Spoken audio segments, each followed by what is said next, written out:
하나님 말씀은 전도서 7장 13절에서 14절입니다. 구약성경 954페이지에 있습니다. 7장 전도서 7장 13절에서 14절 한 목소리로 같이 합독하겠습니다. 하나님께서 행하시는 일을 보라. 하나님께서 굽게 하신 것을 누가 능히 곧게 하겠느냐. 형통한 날에는 기뻐하고 공고한 날에는 되돌아보아라. 이 두 가지를 하나님이 병행하게 하사 사람이 그의 장래일을 능히 헤아려 알지 못하게 하셨느니라. 아멘. 우리 옆에 있는 분들과 인사합시다. 잘 오셨습니다. 축복합니다. 사랑합니다. 평안하세요. 젊어서 고생은 사서도 한다라는 이런 말이 몇 년 전에 어떠한 모 개그맨을 통하여서 젊어서 고생하게 되면 골병 든다 이렇게 좀 바꿔서 재해석했어요. 과거에는 젊었을 때의 고생은 사서도 할 정도로 어떠한 인생의 고생, 어떠한 환난, 어려움은 자기 자신의 삶에 유익이 있기 때문에 젊어서 고생은 사서도 한다라는 말이 있었지만 최근의 트렌드는 젊어서 고생하면 골병 들기 때문에 고생을 되도록이면 피하라는 것이에요. 과거에 저도 이제 군대에서 이야기할 때 피할 수 없으면 즐겨라 라고 이야기를 하지만 요즘 젊은이들은 즐길 수 없으면 피하라는 것이에요. 내가 즐길 수 없다는 건 뭡니까? 살아가면서 어려움이 있고 불편하고 하기 싫으면 웬만하면 피하고 부딪히지 말고 고생하지 말라는 것이에요. 이것이 지금 시대가 계속 바뀌면서 과거에는 우리 어르신들은 조금만 힘들어도 꾸역꾸역 참으면서 이런저런 이유로 그 고생을 이겨내고 참고 견뎌냈지만 요즘 젊은 사람들은 그렇지 않다라는 것이에요. 젊어서 고생하면 골병 들고 젊어서 고생하면 고생한 만큼 더 보상을 받아야 되고 피할 수 없으면 즐기는 것이 아니라 즐길 수 없으면 피해야 된다라는 어떠한 그런 사고에 있어서 모든 사람들이 어떠한 삶의 어려움을 만나거나 좀 고생을 한다 생각한다 싶으면 되도록이면 피하거나 포기하거나 상대하지 않거나 무시하거나 회피하거나 이렇게 한다라는 것이에요. 그러나 오늘 저는 이 고통에 대한 바른 관점에 대해서 하나님이 저와 여러분들에게 굽게 하여 주신 어떠한 고통, 이 환난이 우리에게는 유익이고 우리의 삶에 하나님께서 우리를 향하신 선하신 계획과 또 하나님의 선하신 뜻이 있다라는 것을 지난 시간까지 말씀을 드렸어요. 그래서 오늘 이번 시간과 11월 마지막 주까지 한번 이제 오늘과 그 다음 시간까지 두 번에 걸쳐서 계속해서 이 고통에 대한 바른 관점을 말씀을 드릴 건데, 오늘은 이 고통이 혹은 이 하나님께서 형통한 날과 공고한 날을 주셨는데 모든 사람들은 형통한 날을 원하지 공고한 날을 원하지는 않는다란 말이에요. 피할 수 없으면 되도록이면 피하기를 원하고 웬만하면 만나고 싶지 않은 것이 이 공고한 날인데, 이 공고한 날이 우리에게 그냥 공고한 날로 끝나는 것이 아니라 하나님 믿는 저와 여러분들에게 신앙생활에 어떠한 유익이 있는지를 저는 오늘 크게 4가지를 말씀드리려고 해요. 여러 가지 범주에 있겠지만 첫 번째로 이 고통을 바라보는 관점 가운데에 이 굽은 것 혹은 하나님으로부터 우리에게 찾아오는 이 고통, 환난, 아픔이 우리에게 무엇을 유익을 주냐면 첫 번째는 우리의 마음의 상태를 확인할 수 있어요. 어떤 마음의 상태냐, 우리가 하나님을 제대로 믿고 있는지 아니면 제대로 믿고 있지 않은지 우리의 어떤 마음의 상태를 테스트해 볼 수 있는 아주 좋은 유익을 가져다 준다라는 것이에요. 이스라엘 백성들에게는 광야 40년이라는 그 시간이 이스라엘 백성들의 마음의 상태가 어떠한지를 하나님으로부터 검증받을 수 있는 시간이었어요. 그러니까 하나님께서 광야라는 그런 굽은 것을 통하여서, 광야의 그 인생의 여정길을 통하여서 이스라엘 백성들이 과연 하나님의 백성이고 하나님의 백성답게 순종하면서 살아가느냐 살아가지 않느냐, 배고플 때에, 목이 마를 때에, 고기가 먹고 싶을 때에, 길을 헤매일 때에, 또 광야의 추운 날씨와 더운 날씨 속에서 그들이 과연 온전히 하나님을 바라보면서 살아갈 수 있는 하나님의 참 백성인지 아닌지를 이스라엘 백성들은 광야에서 그것을 그들의 마음의 상태를 확인하게 되었다는 것이에요. 결국에는 이스라엘 백성들이 여러분 어땠습니까? 많은 사람들이 환난으로부터 넘어지고 불순종하고 우상을 섬기기도 하고 불평하고 배고픔에 굶주림에 모세와 아론과 하나님을 향하여서 원망하였고, 결국에는 가나안 땅을 정탐할 때에 그 정탐한 사실에 10명의 정탐꾼의 손을 들어주고 하나님을 원망하면서 차라리 애굽에서 죽었으면 좋았을 것을 하면서 그 광야라는 그 그 험난한 인생의 여정이라는 그 시간 속에서 그들의 마음 상태가 어떠한지 하나님 앞에 적나라하게 들어가게 되었어요. 결국에는 출애굽하였던 1세대의 많은 사람들이, 대부분의 사람들이 다 죽게 되었고, 여호수아와 갈렙만이 가나안 땅에 들어가게 됐다는 말이에요. 그러니까 그들의 마음의 상태 혹은 심리적인 하나님을 향한 마음이 어떠한지를 그 광야라는 인생의 길을 통하여서 그들은 확인하게 되었다라는 것이죠. 이 고통과 관련해서 제가 계속해서 예로 들고 있는 욥을 여러분 보십시오. 사단이 욥을 향하여서 하나님 앞에 욥의 마음을 시험하려고 했을 때에 욥의 아내는 자기 자신의 가정이 갑작스럽게 찾아온 환난, 모든 재산을 탕진하고 그 다음에 그의 자녀들까지 잃어버리게 되고, 심지어 욥의 그 몸에 욕창까지 일어났을 때에 그의 마음의 상태를 확인할 때에 그의 아내는 욥에게 뭐라고 이야기를 합니까?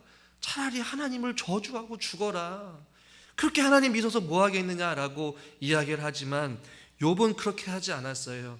주신 분도 여호와시고 취하신 분도 여호와시다라고 말하면서 끝까지 하나님의 뜻이 무엇인지 알 수는 없지만 그것을 발견하기 위하여서 입술로 범죄하지 아니하였음을 보게 돼요. 나중에 이제 욥의 결과를 여러분 또 말씀드리겠지만, 중요한 것은 이 굽은 인생길 혹은 환난과 고통을 통하여서 우리에게 주는 유익은 무엇이냐면, 우리가 마음의 상태인지를 우리는 그것을 통해서 발견하게 된다는 것이에요.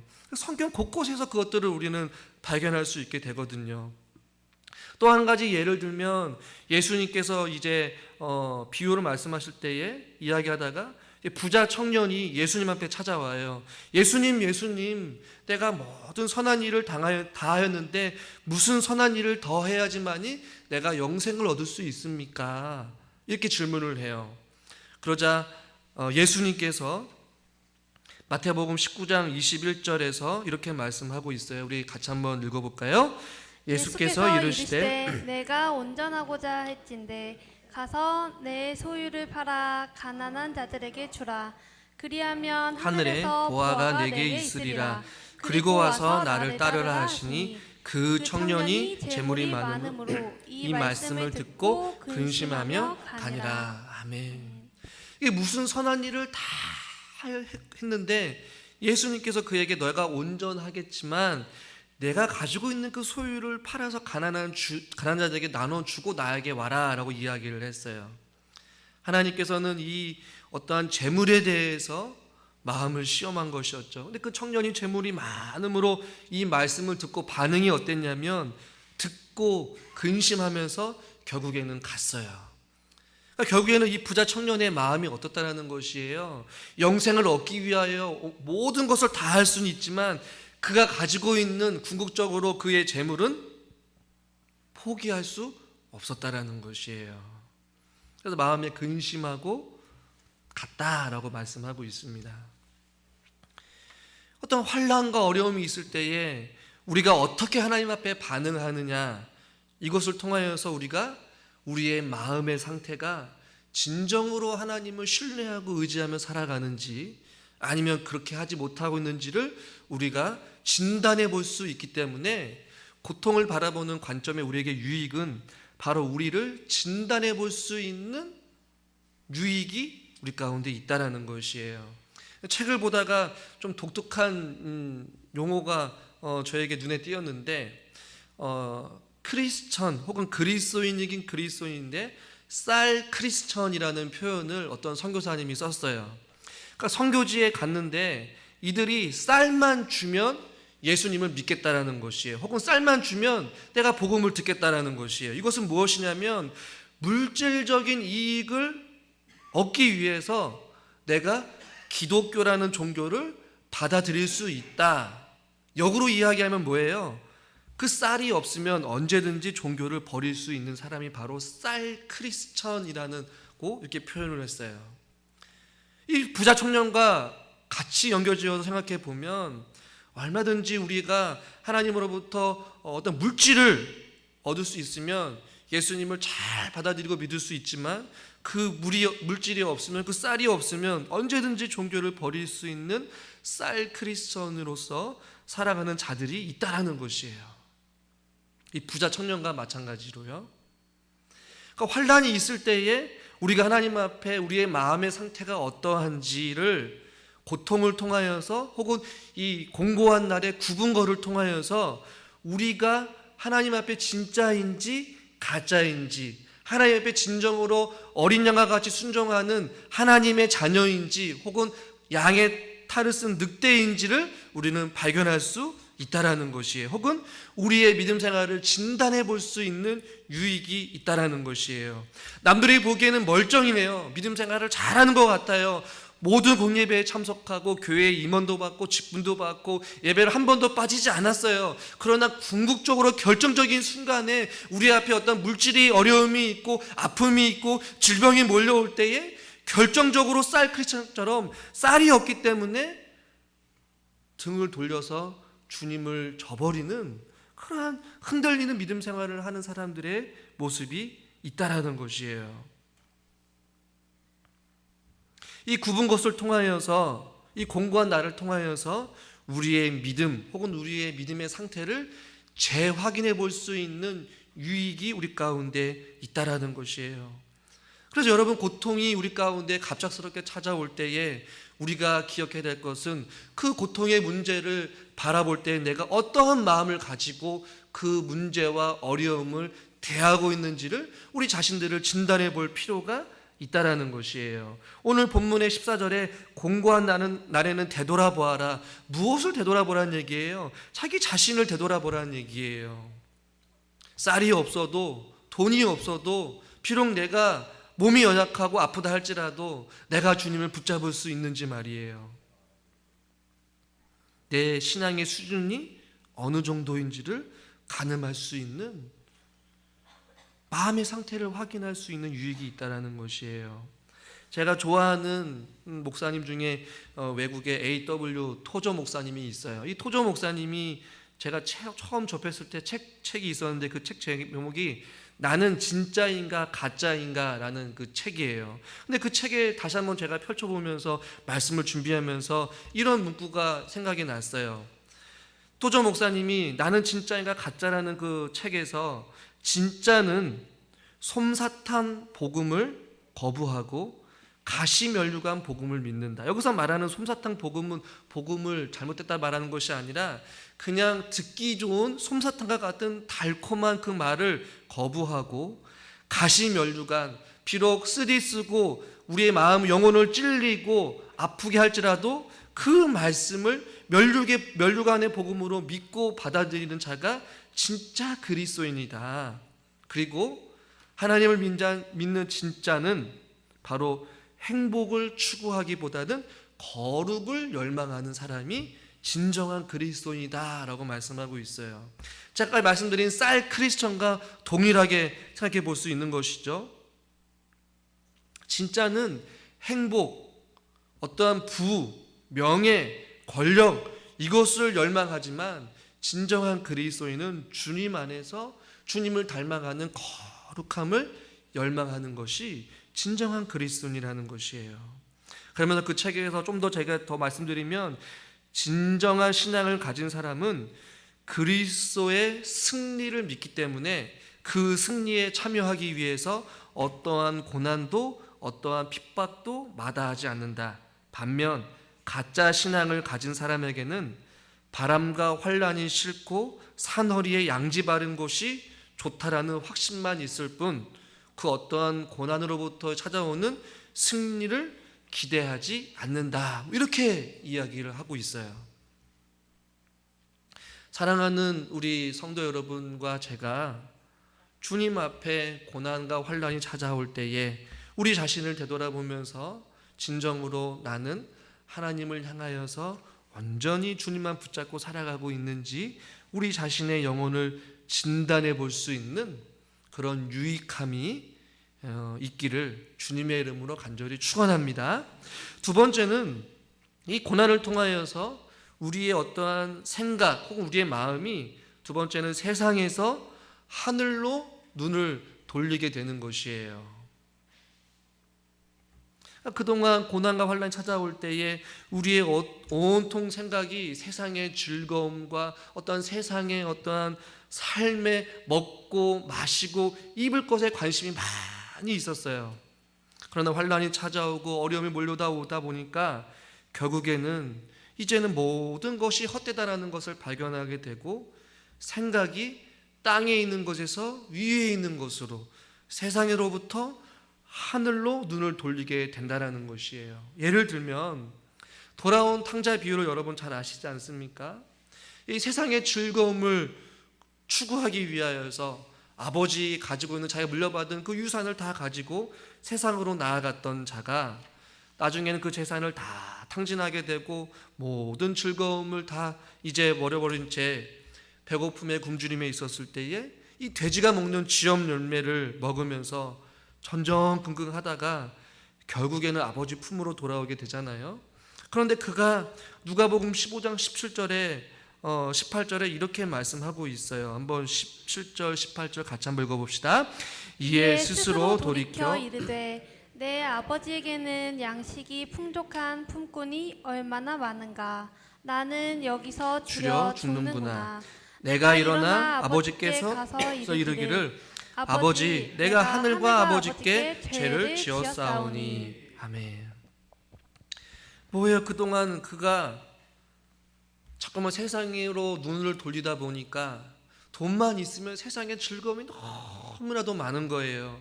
그의 시선은 온통 세상에서 누릴 수 있는 그런 어떤 땅의 것들을 생각했는데 나중에 보니까 17절에 보니까 내 아버지에게는 양식이 풍족하다라는 것, 아버지 품에 거할 때에 풍성한 삶을 누릴 수 있다라는 것을 진정으로 깨달아 알았다라는 것이에요.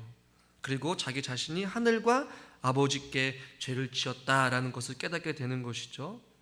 결국에는 이 돌아온 탕자가 굽은 것으로 인하여서 세상에는 진정한 안식이 없음을 발견하게 돼요. 세상에 어떠한 안식도 어떠한 소망도 어떠한 위로도 없다라는 것을 이 고통을 통하여서 돼지가 먹는 그 쥐염 열매를 먹으면서 그것을 깨달아 알게 되는 것이에요.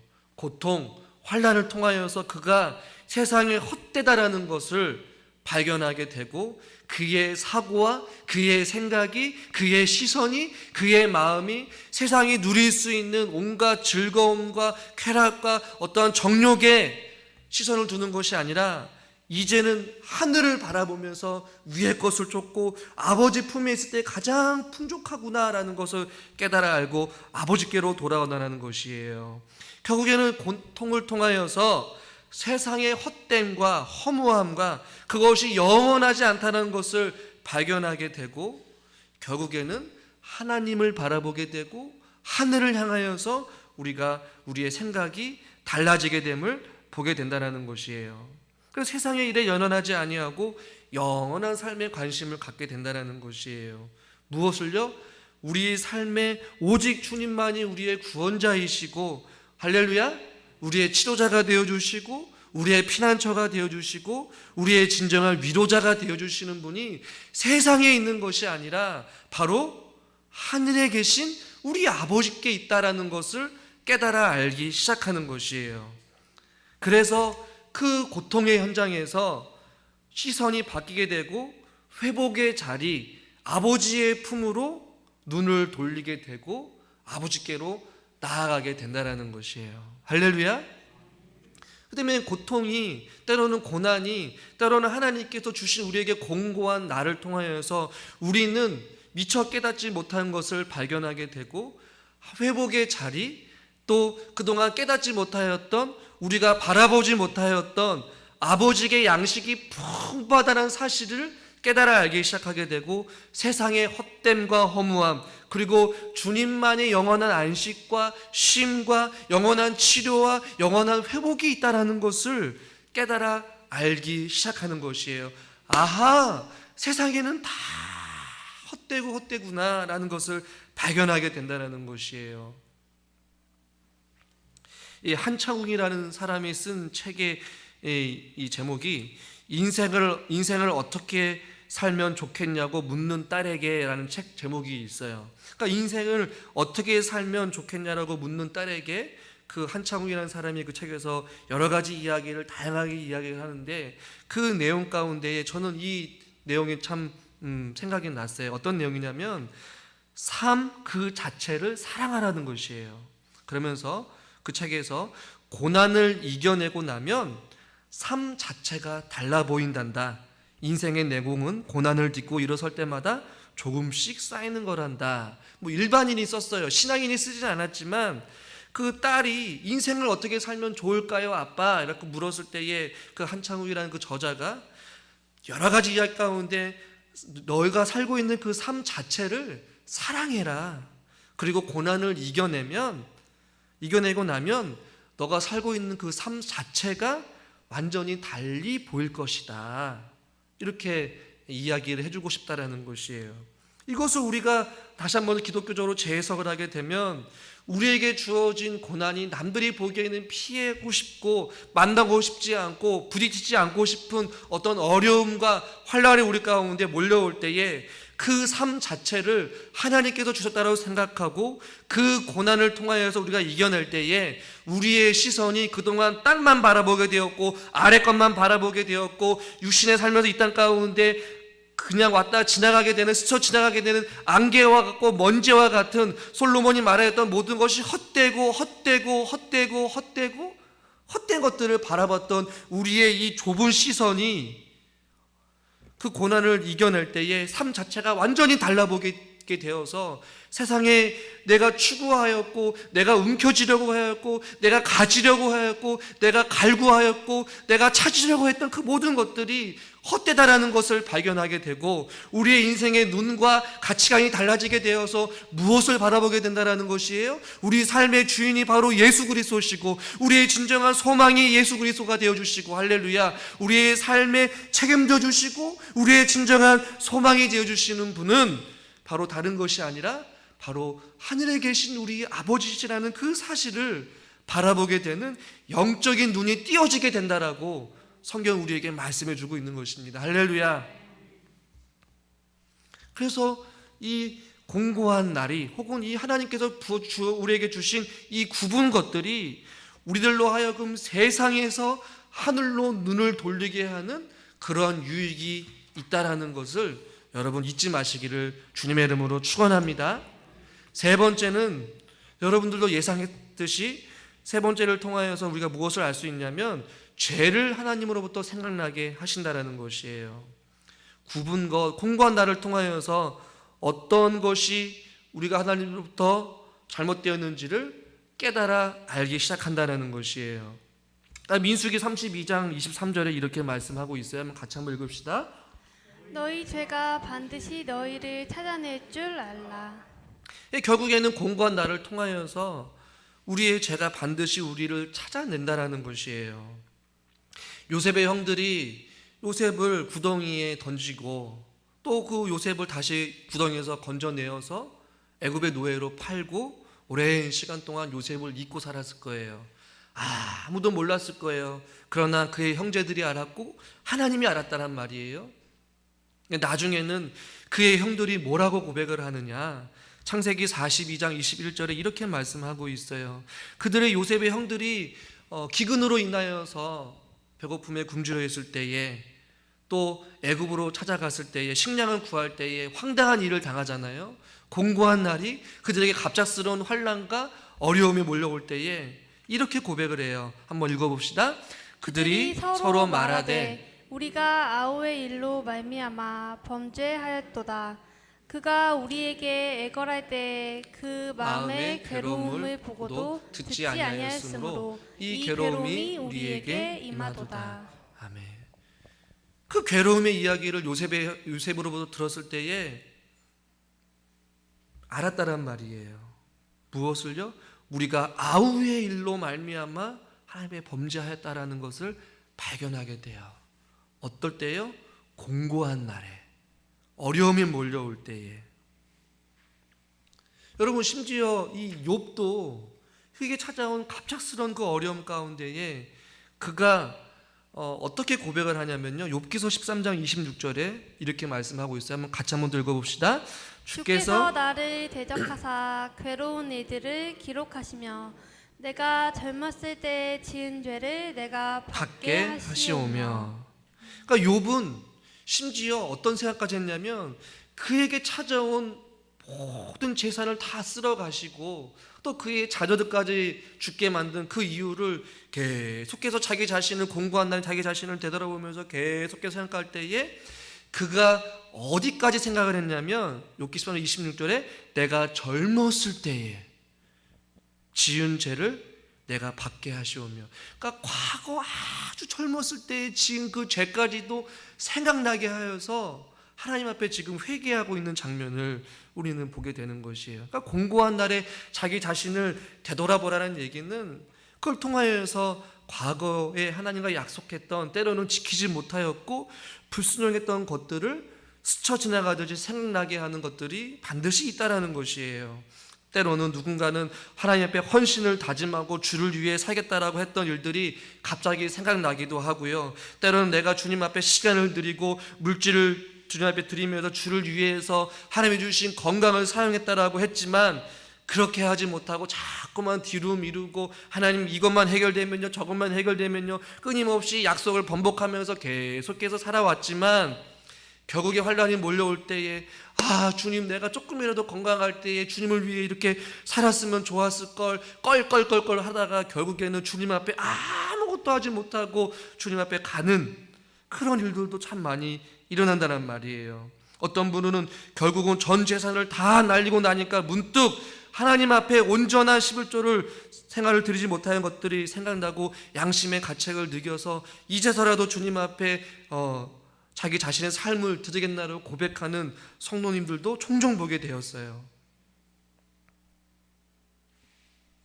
왜 고통이 혹은 이 공고한 날이 우리에게 유익이 되느냐?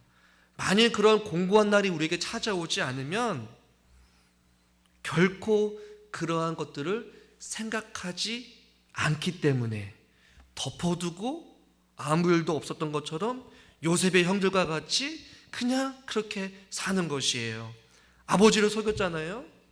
내 동생 요셉은 죽었습니다 라고 하면서 짐승의 피를 옷을 가지고 아버님께 드리면서 아무도 모를 거라 생각하고 그냥 덮어두고 살아가는 것이에요.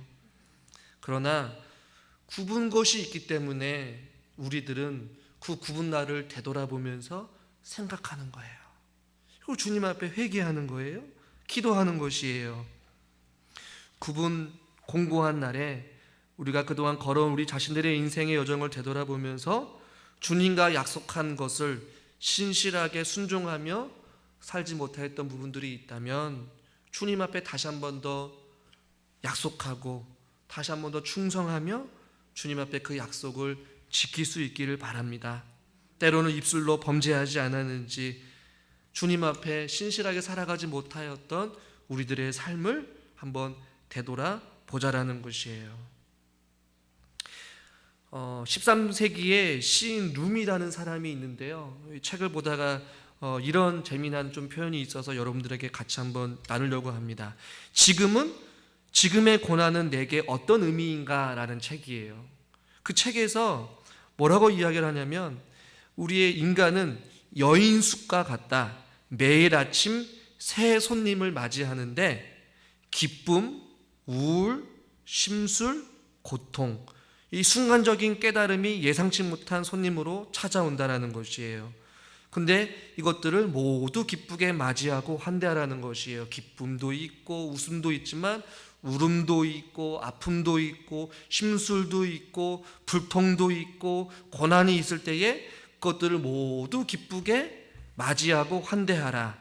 설사 그들이 슬픔의 군중이어서 그대의 집을 난폭하게 휩쓸고 온통 집안을 없애버린다 할지라도 그래도 그 손님 하나하나, 여기서 말하는 손님은 우리 가운데 갑작스럽게 찾아오는 고통, 환난, 아픔을 이야기하는데요, 그래도 그 손님 하나하나를 귀하게 대하라는 것이에요.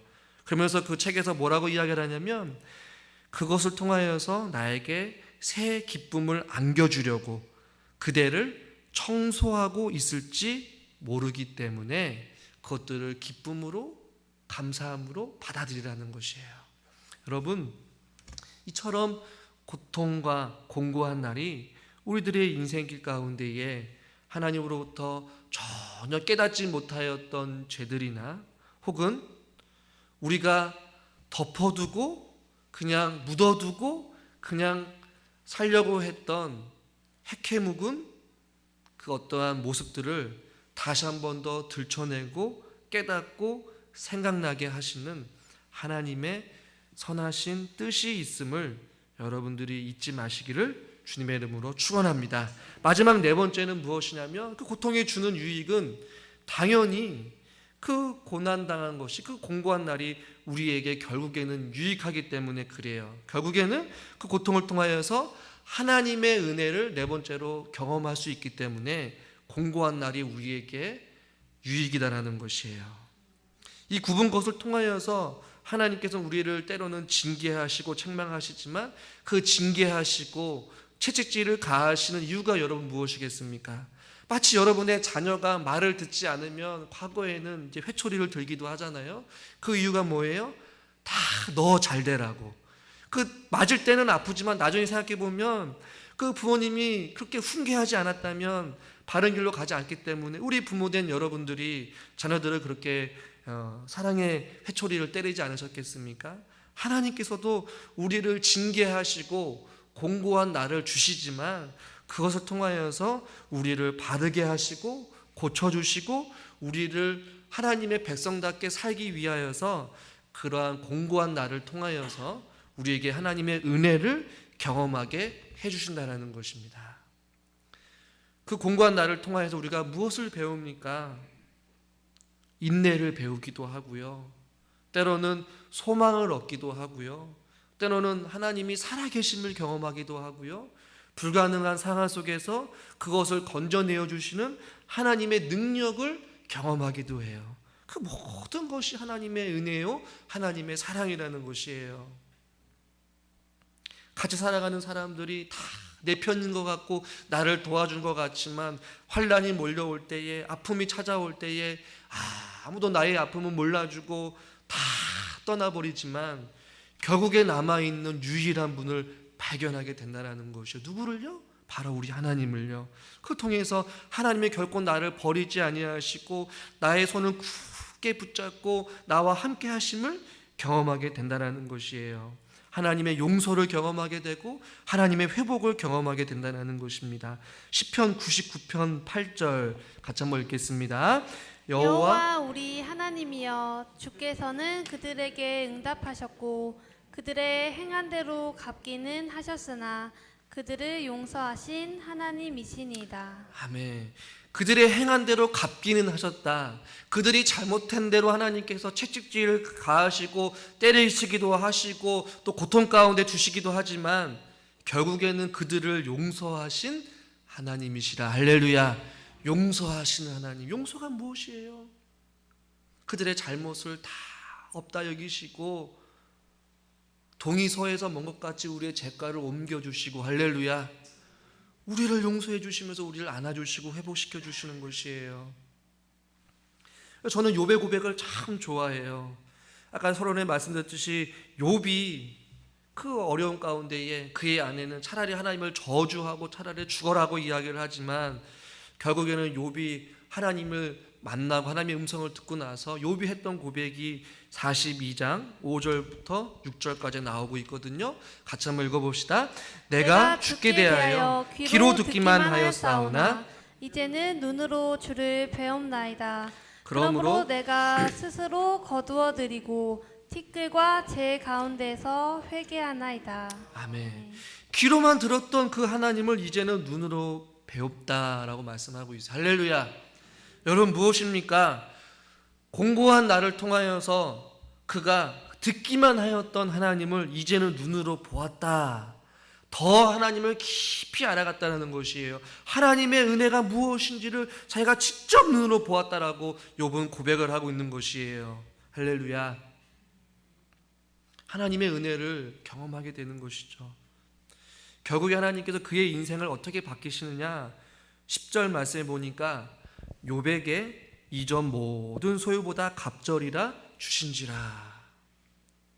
그 공고한 나를 통하여서 하나님의 은혜를 경험하였고 듣기만 하였던 주를 눈으로 바라봤던 욥에게 하나님께서는 그의 모든 소유보다 갑절이나 은혜를 베풀어 주시면서 공고한 나를 통하여서 하나님의 이루 말할 수 없는 은혜를 베풀어 주신 것이에요.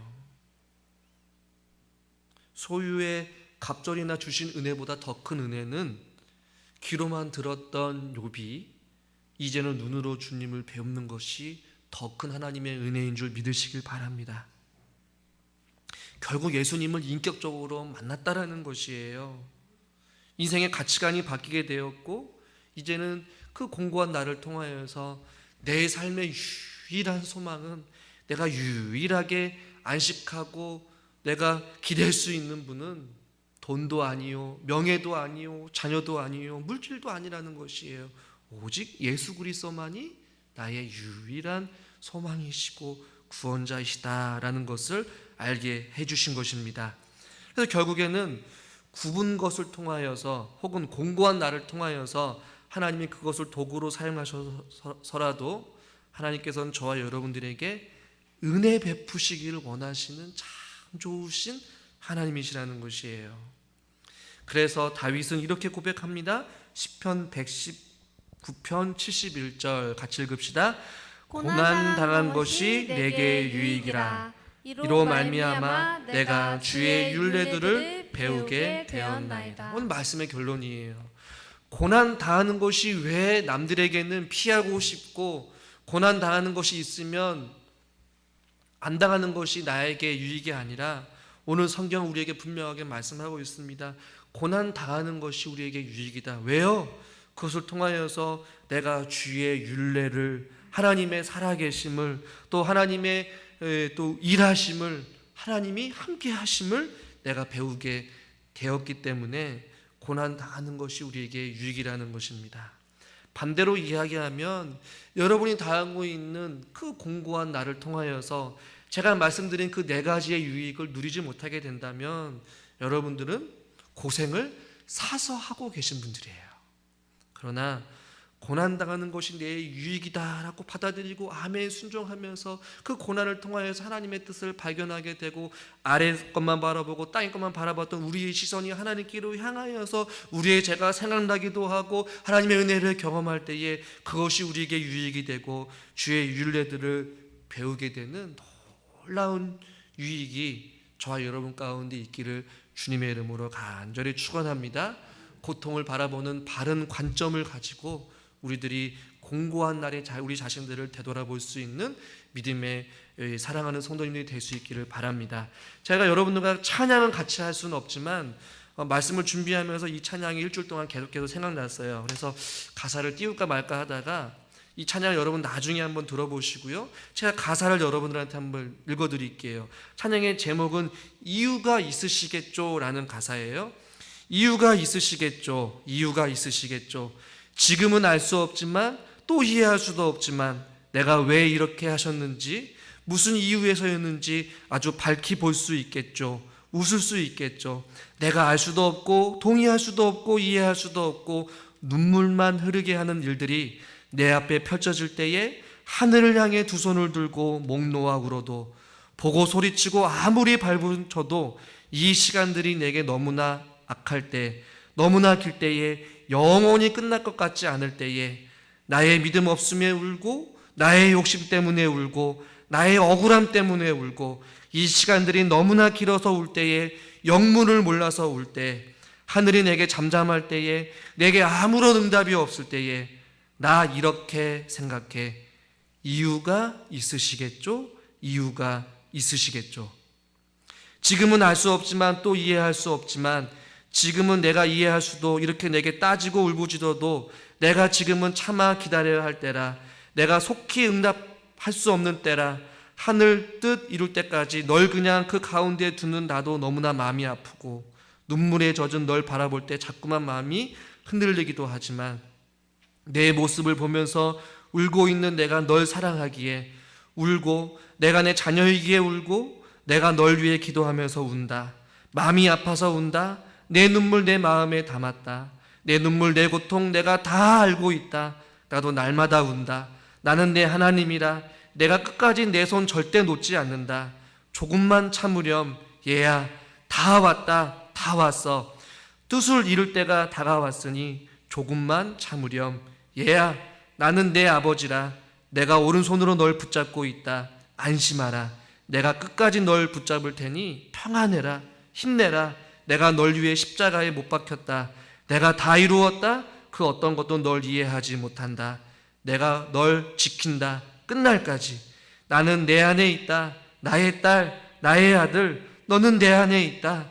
나의 딸, 나의 아들, 크신 하나님의 계획, 나의 짧은 생각으로 다 알 수는 없지만 그래도 나는 하나님을 믿네. 그분의 신실하심을 나는 믿네. 이유가 있으시겠죠? 이유가 있으시겠죠? 아주 밝히 볼 수 있겠죠? 웃을 수 있겠죠? 할렐루야. 기도하겠습니다. 하나님, 공고한 날이 우리 가운데 찾아올 때에 우리가 지금 당장은 그 이유를 알 수 없겠지만 결국에는 이유가 있음을 우리는 알게 되기를 간절히 소망합니다. 고난이 내게 유익이라 말씀하신 이 말씀이 때로는 이해가 안 되고 마음에 와닿지 않다 할지라도 이 찬양의 고백과 같이 다 이유가 있으시겠죠. 결국에는 웃을 수 있겠죠. 그 날을 기대하며 소망하며 공고한 날에 우리에게 주시는 그 유익을 우리가 기대하며 소망하며 끝까지 인내하게 하여 주시옵소서. 그래서 결국에는 욥과 같이 이제는 내가 귀로만 들었으나 내가 이제는 눈으로 주님을 바라봅니다 라는 고백이 우리의 고백이 되게 하여 주시옵소서. 예수님의 이름으로 기도드리옵나이다. 아멘.